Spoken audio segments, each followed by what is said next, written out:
जय हिंद। मैं Pappu sir PDF mind में आपका फिर से स्वागत करता हूं। तो चलिए आज 12th क्लास के हिस्ट्री के चैप्टर नंबर 2 आज शुरू करने वाले हैं। आज फर्स्ट सेशन चलेगा। तो चलिए देर न चल करते शुरू करते हैं। हम लोग को पढ़ना है राजा, किसान और नगर। राजा, किसान और नगर हमें पढ़ना है। तो चलिए देर न करते हुए शुरू करते हैं राजा, किसान और नगर।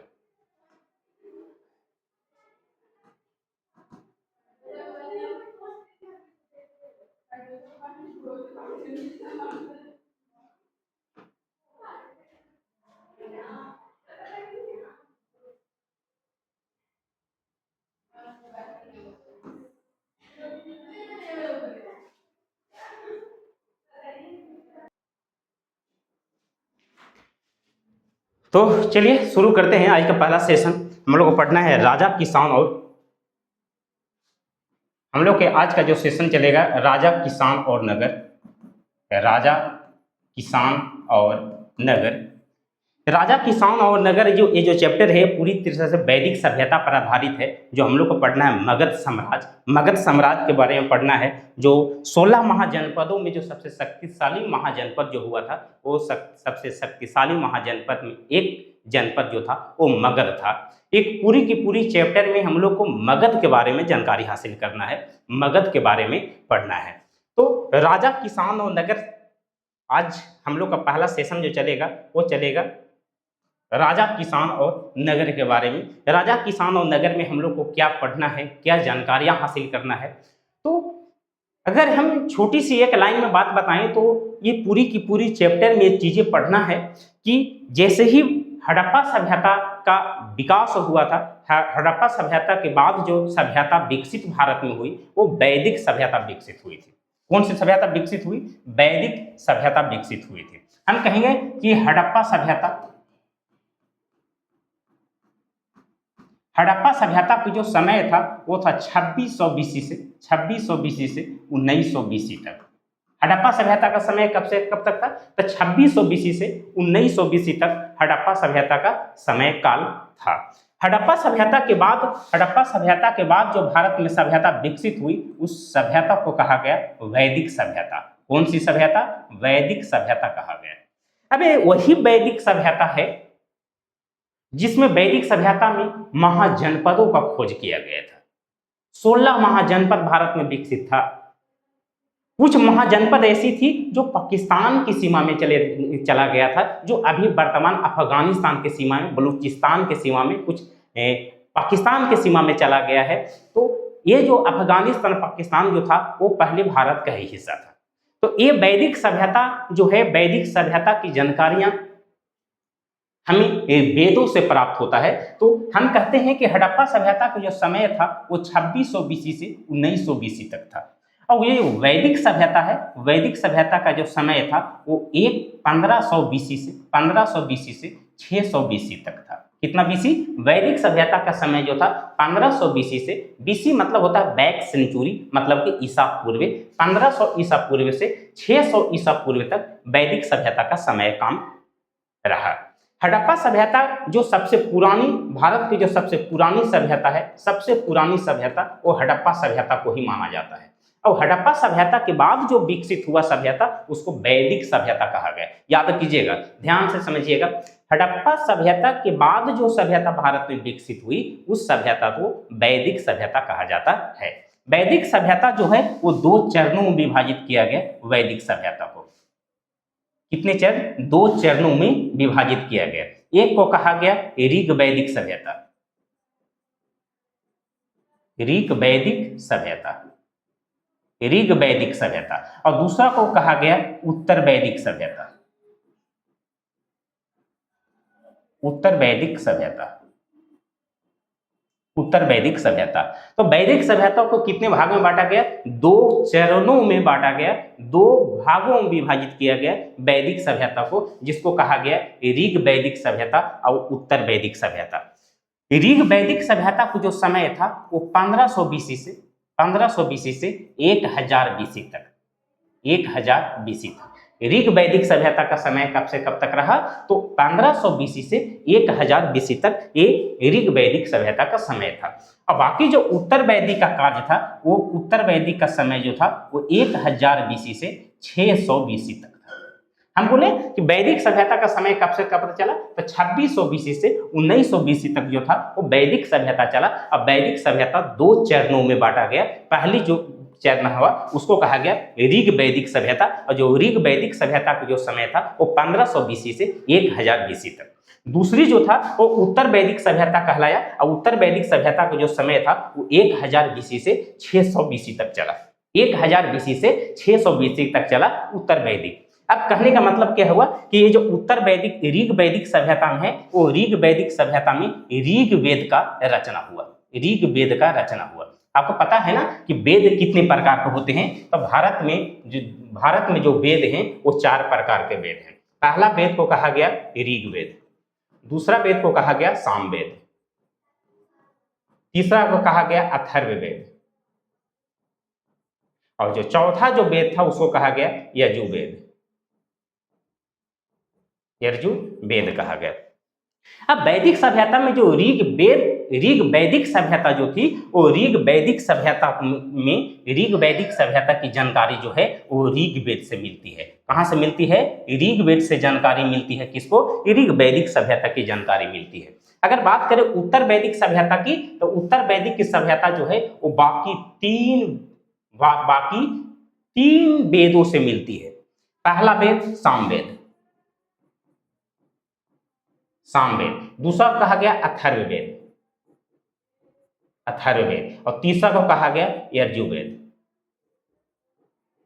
यानी कि कहने का मतलब हुआ कि वैदिक सभ्यता को 2 चरणों में बांटा गया। अब वैदिक सभ्यता जब 2 चरणों में बांटा गया, तो पहले चरण को कहा गया ऋग वैदिक सभ्यता, और दूसरा चरण को कहा गया उत्तर वैदिक सभ्यता। ऋग वैदिक सभ्यता का जो समय था वो 1500 बीसी से 1000 बीसी तक था, और उत्तर वैदिक सभ्यता का जो समय था 1000 बीसी से 600 बीसी तक था। यह था उत्तर वैदिक और ऋग वैदिक। ऋग वेद का जो जानकारियां हैं वो ऋग वेद ग्रंथ से ली जाती है, और उत्तर वैदिक की जानकारियां जो है वो बाकी 3 वेदों से प्राप्त हुआ। जो पहला वेद कहा गया सामवेद, अथर्ववेद और यजुर्वेद। ये था वैदिक सभ्यता की जानकारियां। वैदिक सभ्यता की ये जानकारियां जो था, एक में आपको फंसाने वाली क्वेश्चन जो है, जो सबसे पॉपुलर क्वेश्चन जो है, जो एग्जाम में बार बार जो पूछी जाती है, वो पूछता है कि ऋग वेद की जानकारी कौन सी वेद से ली गई है। तो ऋग वेद की जानकारी हमें मिलती है ऋग वैदिक सभ्यता की जानकारी, ऋग वैदिक सभ्यता की जानकारी हमें ऋग वेदों से मिलती है, और उत्तर वैदिक सभ्यता की जानकारी हमें बाकी 3 वेदों से प्राप्त होती है, जिसको कहा गया सामवेद, अथर्ववेद और यजुर्वेद। ये थी वैदिक सभ्यता के कुछ जानकारियां जो आप लोग इसको स्क्रीनशॉट कर सकते हैं। बड़ा इंपॉर्टेंट एग्जाम और पॉइंट ऑफ व्यू से बड़ा इंपॉर्टेंट टॉपिक है, बहुत सारा क्वेश्चन यहाँ से पूछता है, तो आप इसको आप लोग पढ़ सकते हैं, आप लोग इसको स्क्रीनशॉट कर सकते हैं। आगे के पीडीएफ में ये सब आपको मिलेगा, लेकिन आप इसको स्क्रीनशॉट कर सकते हैं। चलिए आगे चलते हैं। जो परिचय है हड़प्पा वैदिक सभ्यता की जो सबसे महत्वपूर्ण जो चैप्टर है, इसको हम परिचय देते हैं। तो परिचय कहता है कि ऋग वैदिक काल 1500 बीसी से 1000 बीसी तक चला। जो अभी हम बताएं, ऋग वैदिक काल 1500 बीसी से 1000 बीसी तक चला था। दूसरा है कि इस काल में ऋग वेद की रचना हुई थी। अभी हम बताएं कि ऋग वेद में कौन सी रचना हुई, कौन सी वेद की रचना हुई, तो ऋग वैदिक काल में ऋग वेद की रचना हुई थी। आगे है, ऋग वेद से हमें उस समय की राजनीति, समाज और संस्कृति की जानकारी मिलती है। ऋग वेद में से पढ़ने के बाद हमें एक एहसास होता है, ये जानकारियां हमको मिलती है कि उस समय के राजनीतिक व्यवस्था कैसा रहा होगा, सामाजिक व्यवस्था कैसा रहा होगा, और सांस्कृतिक व्यवस्था कैसा रहा होगा। ये सब की जानकारी हमें ऋग वेदों के पढ़ने से मिलती है। आगे कहता है कि यह सभ्यता मुख्य रूप से ग्रामीण थी। सही बात है। जो हड़प्पा सभ्यता जो था वो मुख्य रूप से नगरीय सभ्यता था। कैसी सभ्यता थी? तो नगरीय सभ्यता थी। याद कीजिएगा जब हड़प्पा सभ्यता मैं पढ़ा रहा था, तो हड़प्पा सभ्यता इतना विकसित किया था कि जो हड़प्पा सभ्यता को जो स्ट्रक्चर बना था उस समय, वो बहुत ही लाजवाब था। बड़ा ही लाजवाब स्ट्रक्चर उसका होता था, इसलिए हड़प्पा सभ्यता को नगरीय सभ्यता कहा गया। लेकिन वैदिक सभ्यता जस्ट इसका ओपोजिट है। क्या कहता है कि ये सभ्यता मुख्य रूप से ग्रामीण थी। कैसी थी? ये मुख्य रूप से ग्रामीण सभ्यता थी। इस सभ्यता के लोग मुख्य रूप से खेती और पशुपालन करते थे। एक में सिमिलरिटी है। सिमिलरिटी क्या है? वो हड़प्पा सभ्यता के लोग, हड़प्पा सभ्यता और वैदिक सभ्यता, तो हड़प्पा सभ्यता और वैदिक सभ्यता के लोग दोनों खेती करते थे, दोनों खेती और दोनों पशुपालन करते थे। क्या करते थे? दोनों पशुपालन करते थे। ये दोनों सभ्यताओं में ये सिमिलरिटी पाया गया है। चलिए आगे चलते हैं, तब तक आप लोग इसको स्क्रीनशॉट कर लीजिए, तब तक मैं पानी पी लेता हूं।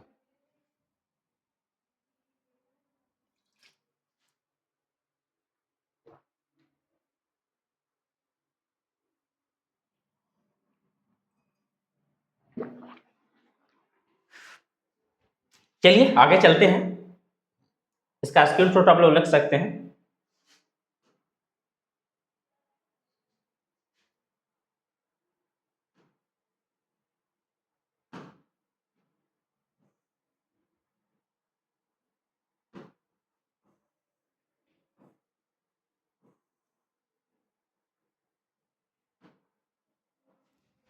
चलिए, कहता उत्तर वैदिक काल 1000 ईसा पूर्व से 600 ईसा पूर्व तक उत्तर वैदिक सभ्यता के जो समय था, उत्तर वैदिक कहता कि इस समय समाज और शासन में बड़े बदलाव हुए। कहने का मतलब हुआ कि जब उत्तर वैदिक काल जब आया तो उत्तर वैदिक काल में शासन व्यवस्था में जो राजा जो पहले होते थे उसका जो शासन व्यवस्था था उसमें बड़ा सुधार आया। मतलब कि वो बहुत अच्छे अच्छे काम करने लगे उत्तर वैदिक काल के समय के राजा। इस काल में कई वेदों की रचना हुई और उत्तर वैदिक काल में कई प्रकार के वेद का रचना हुआ, जिसका कहा गया सामवेद, अथर्ववेद और यजुर्वेद, जो हम पीछे आप लोग को बता चुके थे। चलिए आगे चलते हैं।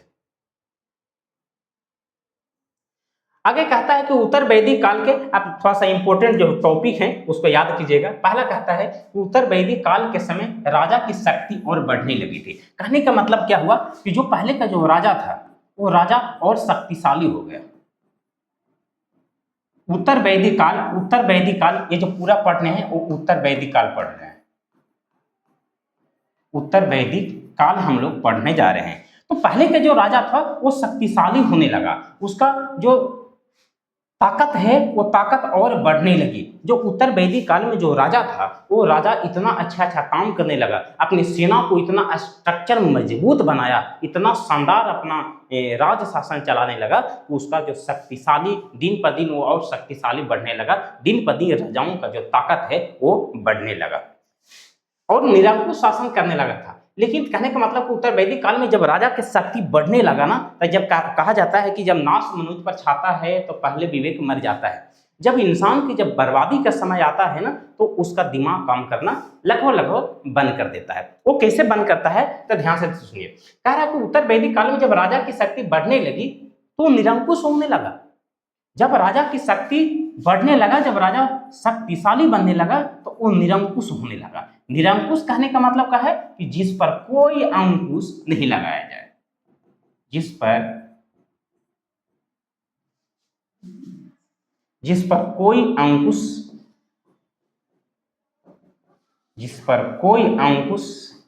नहीं लगा सके, जिस पर कोई अंकुश नहीं लगा सके उसे वो कहा गया निरंकुश। यानी कि जब राजा की शक्ति बढ़ने लगा, जब राजा की ताकत जब बढ़ने लगा तो धीरे धीरे राजा में घमंड पैदा हुआ और घमंडी बनने के बाद वो राजा निरंकुश हो गया। मतलब वो किसी का बात नहीं सुन रहा है। अब पहले उत्तर वैदिक काल में जब राजा जब निरंकुश हुआ तो ये लोग क्या कहते थे जानते हैं? ये कहता था कि जो हैं से भगवान हम हैं। वो गरीब जनता को कहता तो भगवानों को पूजा मत करो, भगवान को पूजा मत करो, पूजा हमें करो, क्योंकि सबसे बड़ा भगवान कौन है?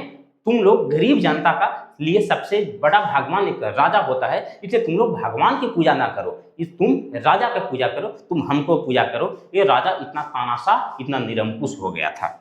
आया कहता कि इस काल में वर्ण व्यवस्था स्थापित हुई थी। इसी काल में वर्ण व्यवस्था स्थापित हुई है। वर्ण व्यवस्था वर्ण व्यवस्था। वर्ण व्यवस्था क्या है? तो वर्ण का मतलब जाति होता है। क्या होता है? जाति होता है। तो उत्तर वैदिक काल में ना, उत्तर वैदिक काल में जाति को 4 भाग में बांटा गया था। कितने भाग? 4 भाग में बांटा गया था जाति को।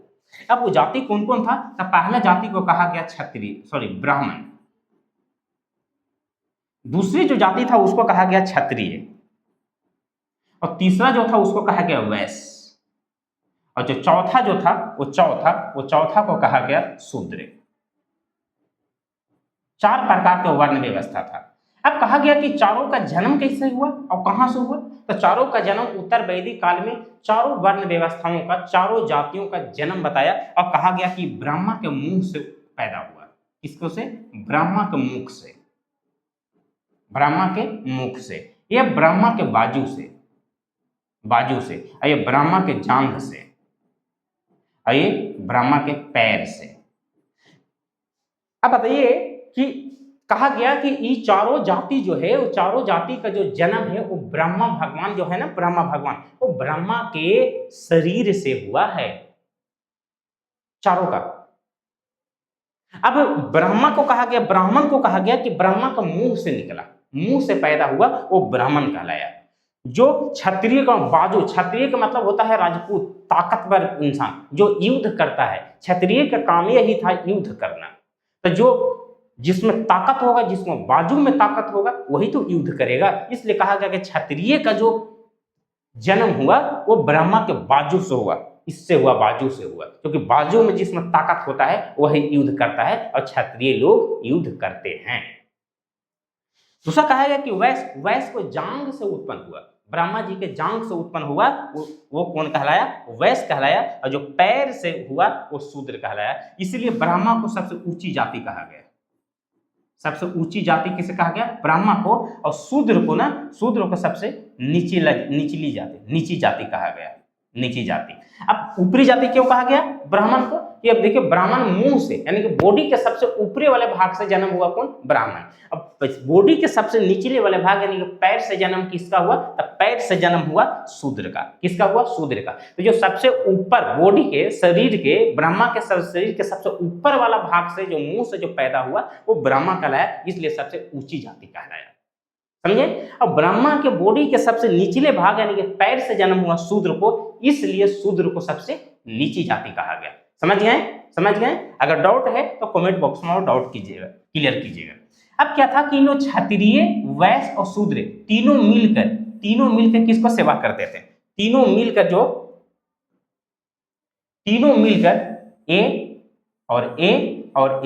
तीनों मिलकर ब्राह्मण का सेवा करते थे। ब्राह्मण को सेवा करते थे, तीनों मिलकर ब्राह्मण का सेवा करते थे। और वैश्य और शूद्र जो था वो क्षत्रिय का पूजा करता था, इन लोग। और शूद्र इन लोग दोनों का पूजा करता था। ब्राह्मण को क्षत्रिय, वैश्य, शूद्र, क्षत्रिय, वैश्य और शूद्र ब्राह्मण का पूजा करता था। शूद्र और वैश्य क्षत्रिय को पूजा करता था और उसी को मानता था, उसी का सेवा करता था। क्योंकि पहले का जो राजा था, पहले का राजा अपने आप को इतना विद्वान मानने लगा, अपने आप को इतना शक्तिशाली मानने लगा था कि कहा था कि गरीब जनता के लिए जो भगवान है वो राजा है।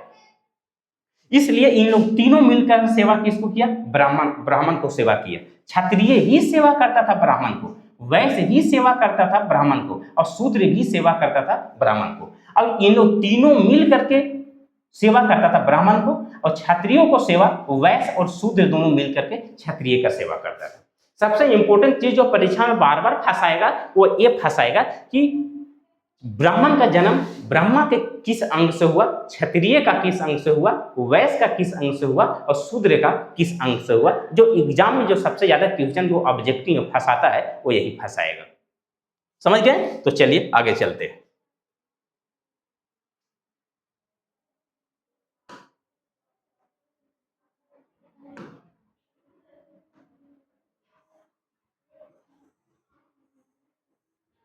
चलिए, ये था वर्ण व्यवस्था। जो वर्ण व्यवस्था हम आप लोग को बता दिए, तो आप लोग इसको नोट्स कर सकते हैं। नोट कैसे कीजिएगा? इसको स्क्रीनशॉट लीजिए। कहने का मतलब है कि ब्राह्मण के मुख से उत्पन्न हुए। कहाँ से उत्पन्न हुए? तो मुख से उत्पन्न हुए, जिसको कहा गया जिसको ब्राह्मण कहा गया। ये ब्राह्मण के कहाँ से उत्पन्न हुए? मुख से, ये जांघ से उत्पन्न हुए, ये जांघ से उत्पन्न हुए, सॉरी ये बाजू से उत्पन्न हुए। जो क्षत्रिय जो हैं वो बाजू से उत्पन्न हुए, इसलिए कहा गया कि जिसको बाजू में ज्यादा ताकत होगा वो युद्ध करेगा। और क्षत्रिय का जो काम था वो, क्षत्रिय का जो काम था, वो था पूजा पाठ करवाना, सॉरी युद्ध करना। क्या काम था? युद्ध करना, युद्ध करना। ब्राह्मण का काम क्या था? पूजा पाठ करवाना। पूजा पाठ करवाना किसका काम था? ब्राह्मण को। और वैश्य और शूद्र का काम था इन लोग दोनों को सेवा करना। ऊंची जाति का भी क्या करना? सेवा करना। ये वैश्य और शूद्र का काम था, सेवा करना। चलिए हो गया, तो चलिए आगे चलते हैं।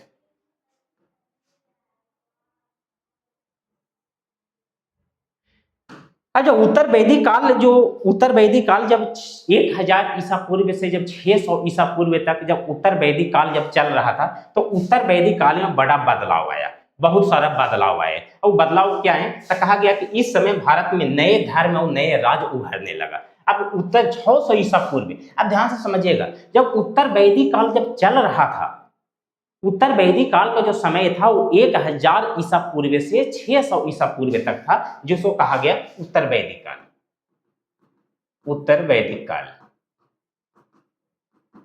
उत्तर वैदिक काल। अब जब बताइए कि जब उत्तर वैदिक काल का जो समय 1000 ईसा पूर्व से 600 ईसा पूर्व तक चल रहा था, तो याद कीजिए इसी समय भारत में नए नए धर्मों का उत्पन्न हो रहा था, नए नए धर्म बनाए जा रहे थे। उसी में 2 धर्म, एक जो है भारत में वो सबसे ज्यादा विकसित उस समय किया था और सबसे ज्यादा जो नाम कमाया था वो 2 धर्म था। पहला धर्म को कहा गया बौद्ध धर्म, बौद्ध धर्म, और दूसरा को कहा गया जैन धर्म, जैन धर्म। अब बौद्ध धर्म कब विकसित हुआ और जैन धर्म कब विकसित हुआ? बौद्ध धर्म विकसित हुआ था जब गौतम बुद्ध की ज्ञान की प्राप्ति हुई थी। गौतम बुद्ध जो बाद में महात्मा बुद्ध के नाम से जाने गए।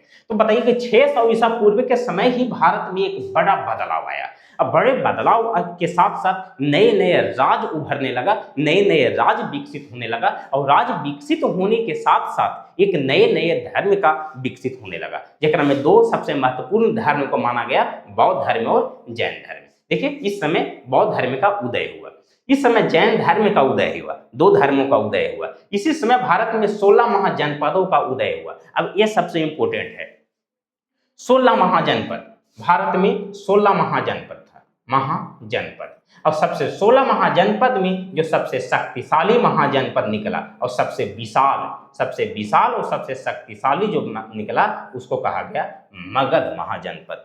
जनपद का मतलब होता है महाजनपद, जनपद के मतलब जन मतलब जनता या लोग, जनपद ये जनपद है क्या? जन मतलब होता है लोग, अब पद के मतलब होता है पदचिन्ह, पदचिन्ह।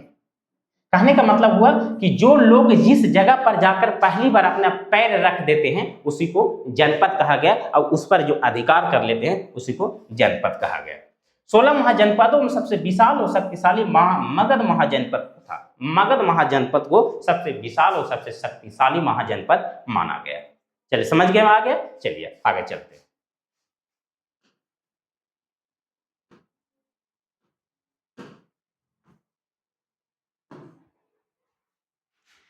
आगे का विकास कहता है कि जब नए नए धर्म का विकास हुआ, नए नए जब राज्य उभरने लगे तो आगे और क्या क्या विकास हुआ? तो आगे चलकर मगध महाजनपद सबसे विशाल और शक्तिशाली महाजनपद बना। यही बताएं कि मगध जो है, मगध सबसे विशाल और सबसे शक्तिशाली महाजनपद कौन बना? तो मगध बना। इसी क्षेत्र में 321 ईसा पूर्व में सबसे शक्तिशाली राजवंश मौर्य वंश का स्थापना हुआ, और इसी समय मगध वंश में सबसे मजबूत और सबसे विशाल जो वंश था उसका नाम था मौर्य वंश, और मौर्य वंश का संस्थापक जो था उसका नाम था चंद्रगुप्त मौर्य। मगध में, भारत में जब उत्तर वैदिक काल आया, जब उत्तर वैदिक काल के ये सारी की सारी घटनाएं किस काल में हुआ? तो ये सारे के सारे घटनाएं जो है वो उत्तर वैदिक काल में हुआ। कौन काल में? उत्तर वैदिक काल में हुआ। उत्तर वैदिक काल का जो समय था वो 1000 BC से 600 BC तक था। 1000 BC से 600 BC तक था। ये सारी की सारी घटनाएं जो हैं उत्तर वैदिक काल में हुआ। नए नए धर्म का उजागर होना उत्तर वैदिक काल, नए नए राज का विकसित होना उत्तर वैदिक काल, नए नए राजवंशों का स्थापना हुआ उत्तर वैदिक काल, नए नए महाजनपदों का स्थापना हुआ, 16 महाजनपद। ये सारे के सारे काम कहां पर हुआ? उत्तर वैदिक काल में। उत्तर वैदिक काल में ही नए धर्म बना, नए धर्म बना, 16 महाजनपद बना, 16 महाजनपद बना। इसी में मौर्य वंश का स्थापना हुआ, मौर्य वंश की स्थापना हुआ। ये सारे के सारे काम जो है, ये सारे के सारे जो काम है वो उत्तर वैदिक काल में हुआ था। ये सारे काम उत्तर वैदिक काल में हुआ। और उत्तर वैदिक काल की जानकारी, ये सब जानकारी हमको कहाँ से मिलता है? तो जैन धर्म के ग्रंथों से, बौद्ध धर्म के ग्रंथों से, सामवेद से, अथर्ववेद से, यजुर्वेद से, क्योंकि उत्तर वैदिक काल में यही तीनों ग्रंथों का तो खोज हुआ था, लिखा गया था। तो चलिए आगे चलते हैं।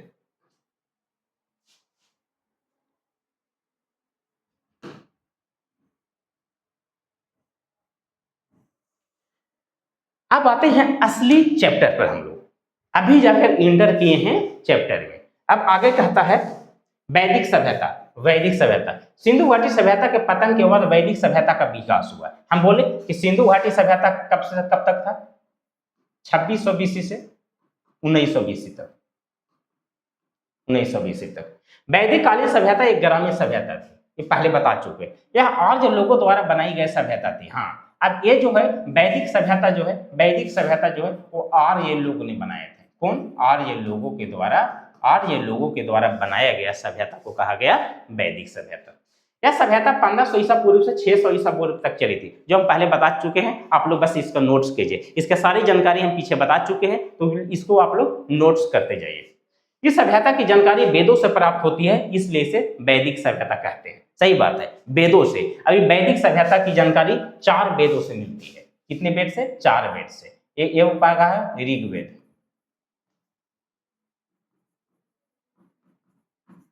ऋग्वेद, सामवेद, अथर्ववेद, यजुर्वेद। ये जो वैदिक सभ्यता की जानकारी जो है, वैदिक सभ्यता की जानकारी वो चारों वेद से मिलती है। इस सभ्यता में संस्कृत भाषा बोली जाती थी। बहुत अच्छा, संस्कृत भाषा। और वो सब भाषा में हड़प्पा सभ्यता में पता ही नहीं चला, प्राकृत भाषा।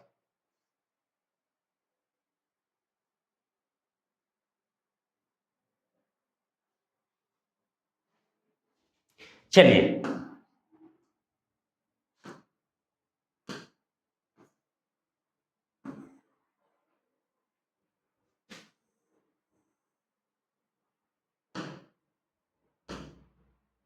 चलिए आगे कहता है कि जैन का नहीं, जैन नहीं, जैन, जैन, जैन।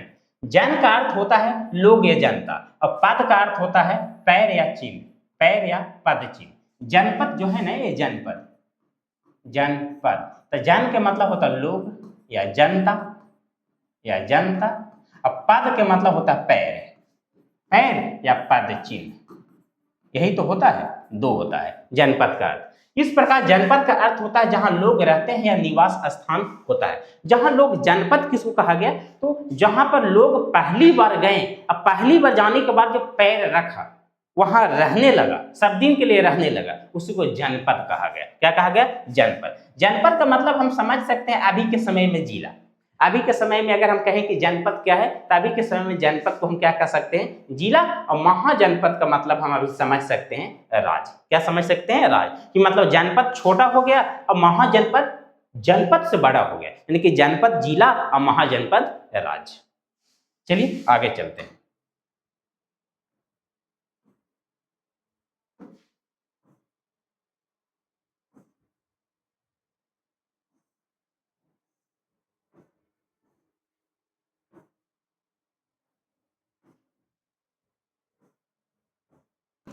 चलिए आज आज का स्लाइड यहीं पर समाप्त करते हैं। आज यही इतना ही तक रहने देते हैं। इसके आगे हम आगे की वीडियो में आपको बताएंगे। और बड़ा अभी तो हम लोग चैप्टर में इन किए हैं, तो आगे देखते हैं क्या क्या आता है पढ़ने के लिए। बहुत मजा आने वाला है, बहुत अच्छी अच्छी कहानियां मैं बताऊंगा। बहुत खूबसूरत खूबसूरत राजा इसमें पैदा हुए, जैन धर्म में, बौद्ध धर्म का विकास हुआ। तो आगे के चैप्टर में हम शुरू करेंगे। कल मैं फिर एक अलग वीडियो इसके आगे से मैं लेकर कल आऊँगा, तो कल एंजॉय करते हैं। अभी बहुत कुछ पढ़ना है, अभी तो ट्रेलर शुरू हुआ है, पूरी फिल्म अभी बाकी है इस चैप्टर का, तो बहुत मज़ा आने वाला है। तो चलिए देर न करते हुए अब आप लोग से विदा लेते हैं और मिलते हैं कल फिर इसी समय, इसी टाइम, इसी YouTube channel PDF mind channel पर। और आप लोग से एक रिक्वेस्ट है, अगर आप हमारे चैनल पर नए हैं तो चैनल को सब्सक्राइब कीजिए और आज का क्लास कैसा लगा प्यारा सा कमेंट जरूर कीजिए और प्यारा बताइए कि मेरा फीडबैक देते रहिए कि कैसा मेरा पढ़ाई लगता है, मुझे पढ़ाने का तरीका कैसा है। तो और मुझे मोटिवेट होगा आप लोग का एक कमेंट, एक शेयर, एक लाइक से। तो चलिए आप लोग से विदा लेते हैं। हंसते रहिए, खेलते रहिए, मुस्कुराते रहिए और देखते रहिए PDF माइंड यूट्यूब चैनल। जय हिंद।